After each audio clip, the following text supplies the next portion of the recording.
Recall Megan Rapinoe's protest. It wasn't really a question of, is this the right thing to do? Should I do this? It very quickly became, why am I not?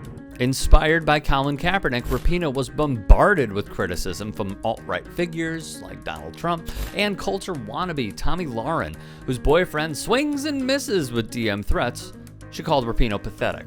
A favorite of neo-Nazis everywhere, a woman who gives space to white supremacist Paul Nehlen, that being, of course, Laura Ingraham, the Three Stooges on Fox and Friends, Steve Doocy, Ainsley Hannity, and dude who gets dunked on by Jimmy Kimmel, Brian Kilmeade, and a man who actually speaks like his head is underwater, Jesse Waters, just to name a few who peddle in misinformation for financial clout. I think it's just kind of a wasted opportunity and kind of selfish, to be honest, to not use that platform and the influence that we have, knowing how much people look up to us and listen to what we say, to try to make the world a better place. Rarely, though, do you hear the rumblings coming from a teammate. Have you said face-to-face to Megan that you find that it's a distraction? Yeah, absolutely. And with that, I present Carly Lloyd.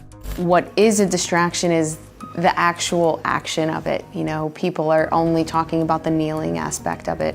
I think it becomes, more of a distraction because it gets, our coach involved and our support staff involved and we as a team, In 2016, Lloyd added, "We're being asked about it. We're not being asked how Holland is or training is. We're being asked about Rapinoe." In 2021, Lloyd, the fourth highest scorer in Team USA history, chose to stand during the national anthem. She was the lone player to do so. Earlier this year, another opportunity presented itself for Lloyd. She chose to stand for the national anthem once again, along with Kelly O'Hara, Julie Ertz, the wife of Eagles tight end Zach, and Lindsey Horan. When it came to other forms of protest, Lloyd took part. When the U.S. women's team took the pitch, in the midst of suing the United States Soccer Federation, Lloyd followed suit, turning her jersey inside out in an act of defiance against the USSF, hiding the crest with which they represent. We can handle it. At the end of the day, we're pros, and whatever is going on, we need to forget about it and just play soccer. But we do want to get back to playing soccer. While playing, she will no more. Lloyd, at 39, decided to hang up her boots and retire. Shortly after, she split with her teammates on protesting during the playing of the national anthem.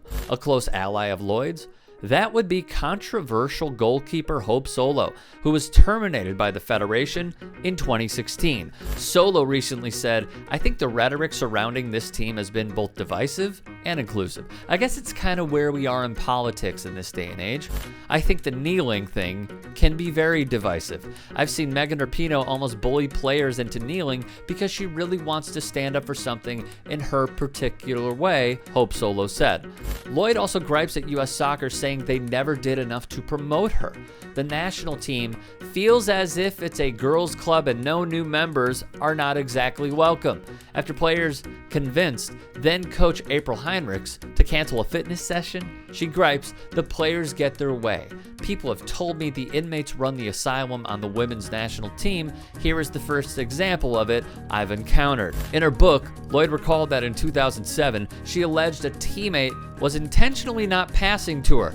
She concluded it must have been for political reasons. To her credit, Rapinoe told Goal.com, "I'm not going to get up here and bag on anyone for standing or bag on anyone for kneeling. It's not like I'm going to throw my teammates under the bus at all." Later, she opined, "For players that are standing, I would say continue to educate yourself," Rapinoe said. "Continue to educate yourself on the racial history in the country and continue to challenge yourself on why you're standing and why you're putting maybe your personal beliefs over something like this that is so pressing to so many people."